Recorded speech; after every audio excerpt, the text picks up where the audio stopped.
My family said I was too dumb for college and gave my tuition fund to my sister for a vacation, so I quietly built a startup and bought the house they were renting. I wasn't supposed to amount to anything. At least, not according to my family. You're not the academic one, sweetheart. You're more hands-on. College isn't for everyone, you know. Don't take it personally. We just think Sarah will get more out of it. Those are actual things my mom said to me in my senior year of high school when I brought up applying to college. At first, I thought it was just awkward phrasing. I kept waiting for her to backtrack, to say she believed in me, but no, that was the whole point. My sister, Sarah, 2 years older, smarter in that polished, talkative, social media kind of way, was the golden child. I was the backup plan, the afterthought. The worst part? I actually had the grades. Not perfect, but solid. A 3.5 GPA, decent SATs, some AP credits. I wasn't Harvard material, but I had dreams. I wanted to study computer science, build apps, maybe even my own business one day. I spent hours in the garage messing with Raspberry Pi kits, teaching myself Python from YouTube tutorials while my family rolled their eyes because I wasn't out at parties like Sarah was. When I asked about my college fund, the one my grandparents had set up for me and Sarah years ago, I was told, flat out, that it had been used, gone. For what? I asked. Mom looked down, wouldn't meet my eyes. Dad mumbled something about life being unpredictable. Sarah? She didn't hide it. She was already posting Instagram stories from Bali with hashtags like hashtag soul searching and hashtag FindioHerbalist. That was my tuition money, my shot, my future. And it paid for surf lessons and sunset cocktails on the beach. I didn't cry. I didn't scream. I just sat there in my room that night, staring at my wall, feeling like something inside me had quietly cracked. I was 18, technically an adult, but I felt like a ghost in my own house. They told me to get a job. Something steady, Dad said. Maybe a trade. You're good with your hands. That's the thing about people who think you're dumb. They don't expect you to notice how little they believe in you. So I stopped asking for help. I stopped talking about college. I stopped showing them the code I was writing or the mock-up designs I was teaching myself to build. I got a job at a local electronics repair shop, saved every dime, and coded at night like my life depended on it. I also started selling simple software tools online, browser extensions, automation scripts, nothing major at first. But it grew. Word of mouth. Niche forums. A few YouTube reviewers picked up my tools. Suddenly, I was making a few $100 a week just from PayPal sales. Then I got into freelance app development. Local businesses, people who needed basic platforms or scheduling tools. It was trial and error, and I screwed up a few contracts early on. But I learned fast. I wasn't dumb. I just hadn't been given a chance to fail forward. By the time I was 20, I had built my first full platform, a productivity tool for freelancers like me. I kept it small, sold early access for a one-time lifetime license, and it exploded. I made more in 3 months than I had in 2 years at the repair shop. That's when I officially registered the business. My own name, LLC, and everything. Nobody in my family knew. I moved out, rented a modest studio, and just kept my head down. It felt good. Not flashy or dramatic. Just solid. Like I was quietly building the life they never thought I could have. The funny thing is, I wasn't even thinking about revenge. Not yet. I just wanted to prove to myself that they were wrong. But that all changed the day I found out who owned the house they were renting. I was looking for investment properties, small, manageable ones where I could park some cash, maybe do light renovations and rent them out. I had a real estate agent friend named Joe who specialized in off-market deals. She texted me about a potential buy, a mid-sized suburban home, slightly outdated but in a decent neighborhood. I recognized the address immediately. It was my parents' house. They'd sold their original home years ago and moved into a rental to save money, or so they said. I hadn't been back much since I left. Our relationship was, at best, distant. Birthday texts, the occasional guilt trip call from Mom, but nothing deep. Still, I had no idea they were renting from a landlord who was looking to sell. I didn't hesitate.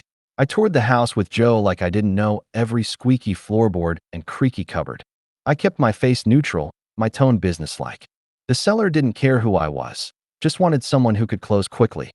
I could. Cash. Joe asked, "You sure you want this place?" I just smiled. Yeah, I think it's time I went home. I signed the paperwork that same week. And just like that, The kid they called too dumb for college became their landlord. I didn't raise the rent. I didn't evict them right away. That would have been too easy. No, I had a better plan. Because sometimes, the best revenge is making them live with what they never saw coming. I didn't tell them right away. That would have spoiled it. Revenge isn't always about fireworks. It's about timing, silence, and watching someone walk into their own trap without even realizing it. 3 months passed before anything changed. They were still living there, completely unaware that their dumb son now owned the walls they leaned on and the floor they walked over. I paid a management company to handle everything. Anonymous communication. No paper trail that would tip them off. I kept it professional, quiet renovations, small upgrades, nothing that would raise alarm. In the meantime, my company grew. We'd launched a second platform, this one a sleek, collaborative work tool for remote teams. I had 4 employees now, mostly freelance devs I'd met online. One of them lived in Eastern Europe and had built an entire notification system that got featured on Product Hunt. Our revenue doubled in 6 months. And still, not a word from my family. I'll admit, I kept checking Sarah's social media. She was back from Bali, working at a marketing firm that seemed more like a pyramid scheme with Instagram filters.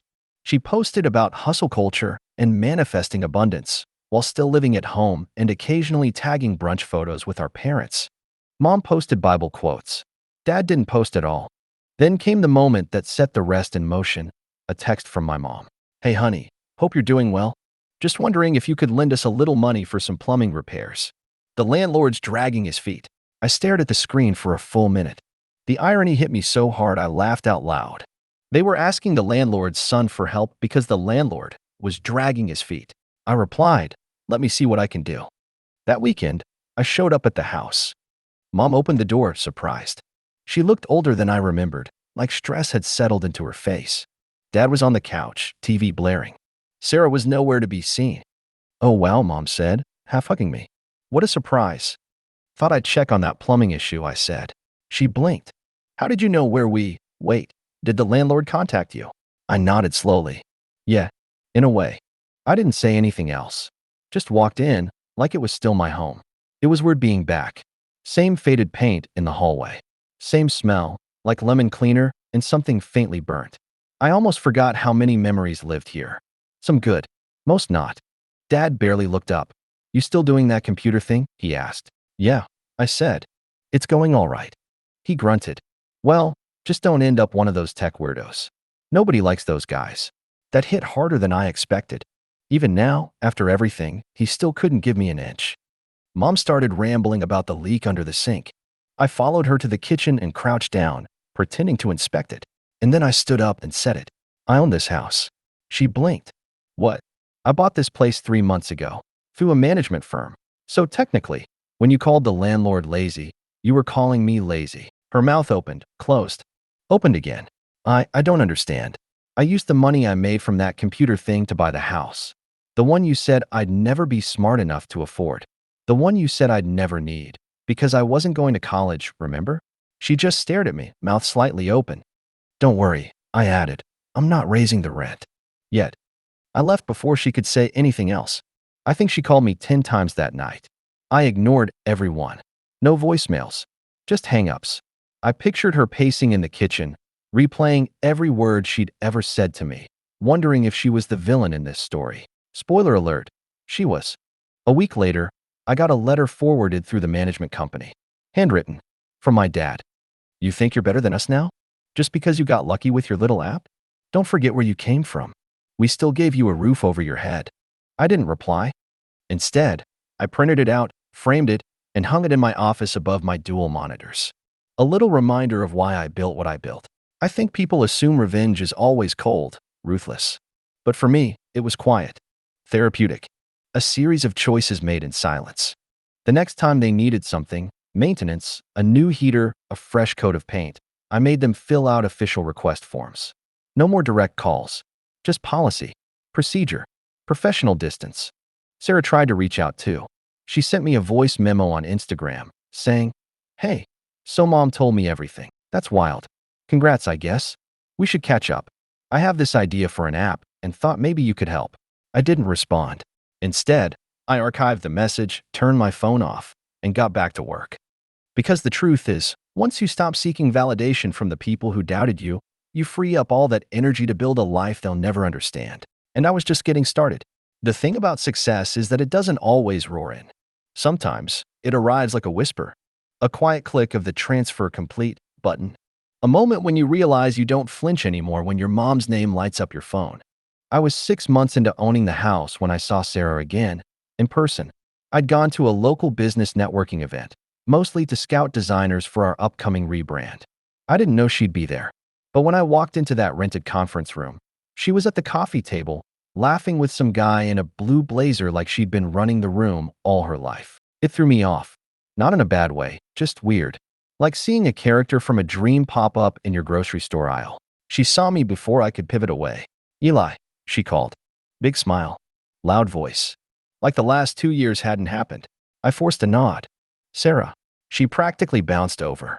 Same manicured nails, same designer bag I'd seen in one of her vacation photos. "Wow," she said. "This is so random. I didn't know you were in tech." "I co-founded a company," I said. Her eyebrows lifted like that was some kind of twist ending. "No way." "Which one?" I told her the name. She blinked. "Wait, that's yours?" "I use your scheduling tool at work. Glad it's useful." There was a pause. She studied me like I was someone new, not the little brother she used to leave off guest lists or talk over at the dinner table. "Listen," she said, quieter now, "Mom and Dad, they were really surprised when you bought the house."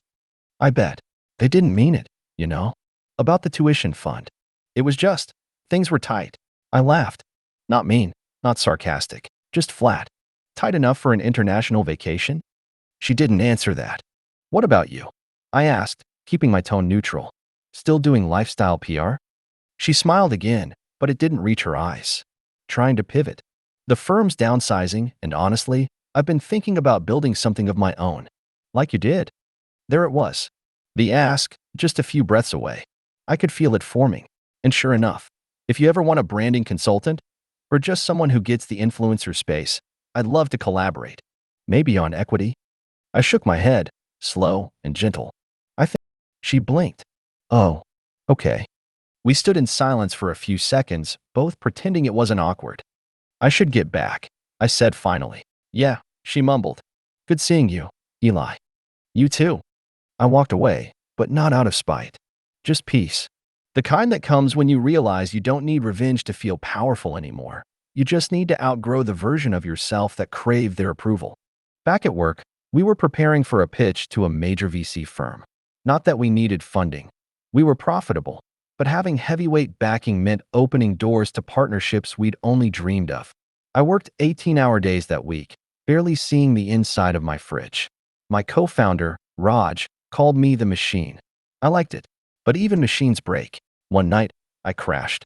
I mean full shutdown, face down on my desk, anxiety buzzing through my spine like electricity. I hadn't processed how much I was still carrying. All those years of being treated like the family fluke, the punching bag, the afterthought. It wasn't just about the house or the tuition. It was about never being given the room to fail. About how one mistake from me was proof I'd never make it, while Sarah's mistakes were brushed off as youth. I got up, left the office, walked through the cold city streets until I hit the river. No music, no distractions, just air and breath and the realization that maybe, just maybe, I hadn't done all this to prove them wrong. Maybe I'd done it to prove I was right to believe in myself, even when no one else did. I texted Raj the next morning. "Let's slow down the pitch cycle. I need a week off." He replied with a thumbs up and said, "Take two. We got this." I spent that week offline. I read fiction, went to a film screening, took long showers and longer naps. I let myself feel the weight I'd been outrunning. And when I came back, I was sharper than I'd ever been. At our next all-hands meeting, I told the team, we're building spaces where people who've been underestimated can thrive. Because I know what it's like to be written off, and I want this to be a company that never does that to anyone. I didn't name names. Didn't need to. But that week, I finally realized something. I wasn't building in spite of my family anymore. I was building beyond them. And that made all the difference. I didn't go back to the house again for a while. Not physically, anyway. But I watched the maintenance reports come in, broken tiles, faulty stove, a leaking water heater. Each request went through the property management portal I built from scratch. I trained a bot to forward everything to a spreadsheet and generate automatic approvals for anything under $1,000. The irony wasn't lost on me. My family's day-to-day comfort now depended on code I wrote after they told me I wasn't college material. Sometimes, I'd imagine my father sitting at that same kitchen table, ranting about lazy landlords, not knowing his rants were ending up in a Slack thread labeled "Funniest Tenant Requests." We didn't mock the repairs. We just took pleasure in the full circle of it all. Karma doesn't always punch. Sometimes it just chuckles. But still, the bitterness hadn't fully left me. That part surprised me.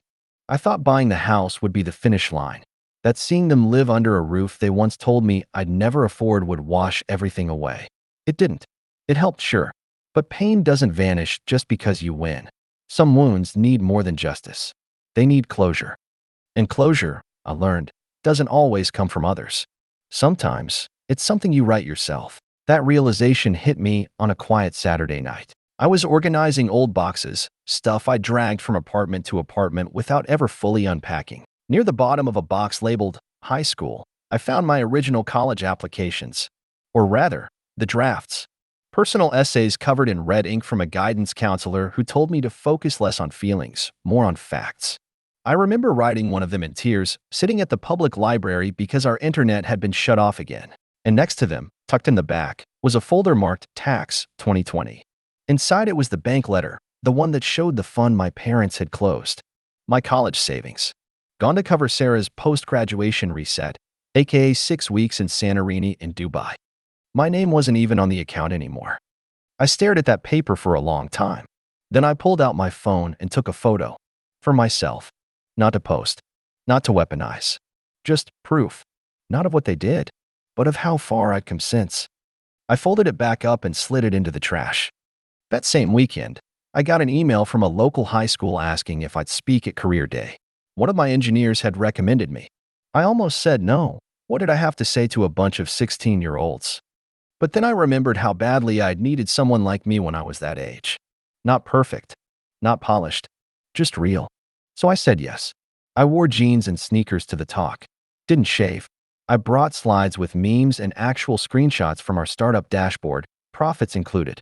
The teachers looked mildly alarmed. The students were glued to every word. I told them I barely made it through high school, that I didn't go to college, not because I didn't want to, but because my family didn't think I deserved to.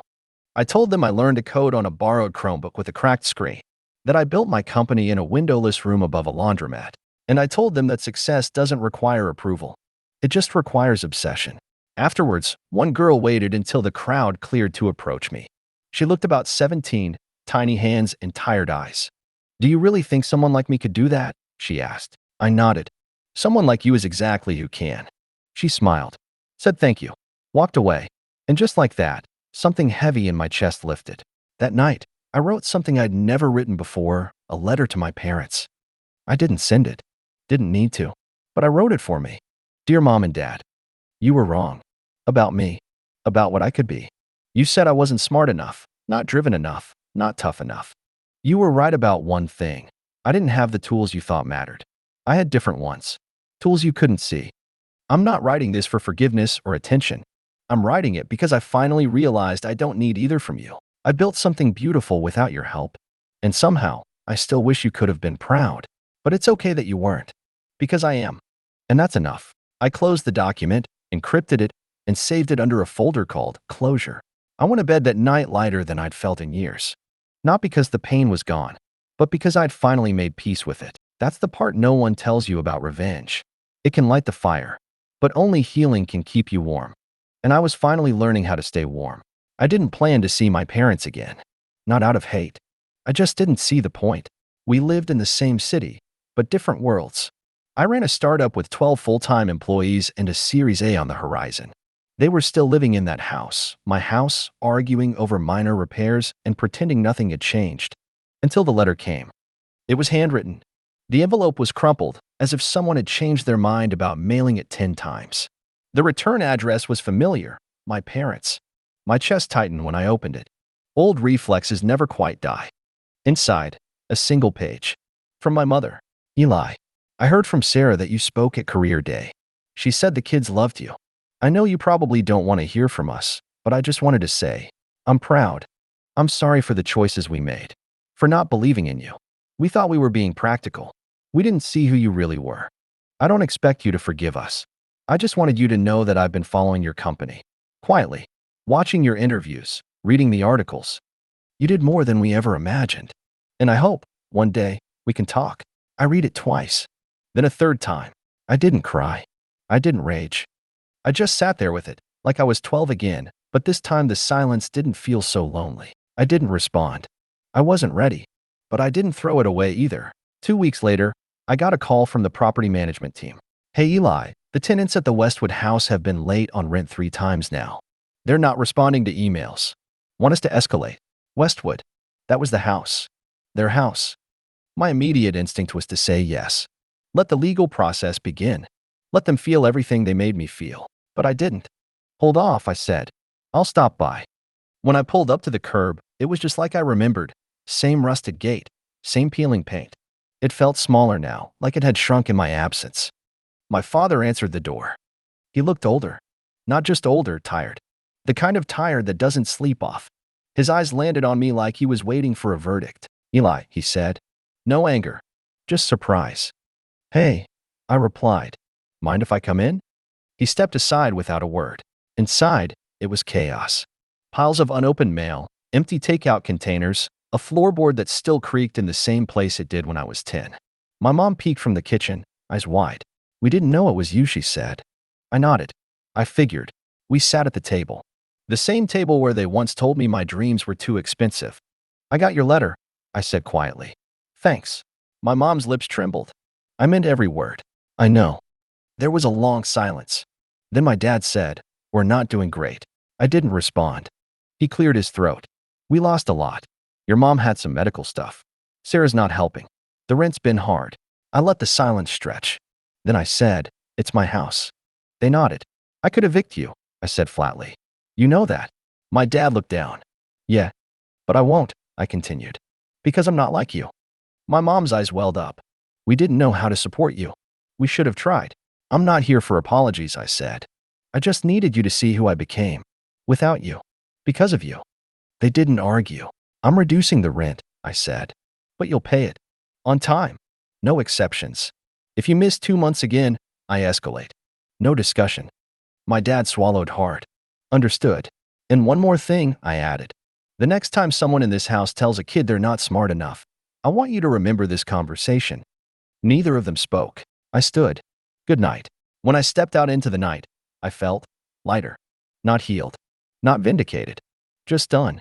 Some people wait their whole lives for their family to finally see them. I stopped waiting. A year later, we sold the company. Not because we had to, but because we could. The acquirer made an 8-figure offer, and I walked away with enough to never work again if I didn't want to. But I still do. I mentor young founders now. Kids who were told they weren't good enough. Kids like me. I also wrote a book. Not a memoir, something different. A guide for the underestimated. Titled it Soft Armor. Because resilience doesn't always look like hardness. Sometimes it looks like surviving in silence until you're strong enough to speak. I did include acknowledgments. To Raj, for believing when no one else did. To my team, who turned vision into reality. And at the bottom, to the ones who doubted me. You built the fire. I built the home. I never sent another letter. But my mom left a comment on a podcast interview I did. Just one sentence. Still proud. Always. Maybe that's all I ever really wanted. Maybe not. Either way, I'm good now.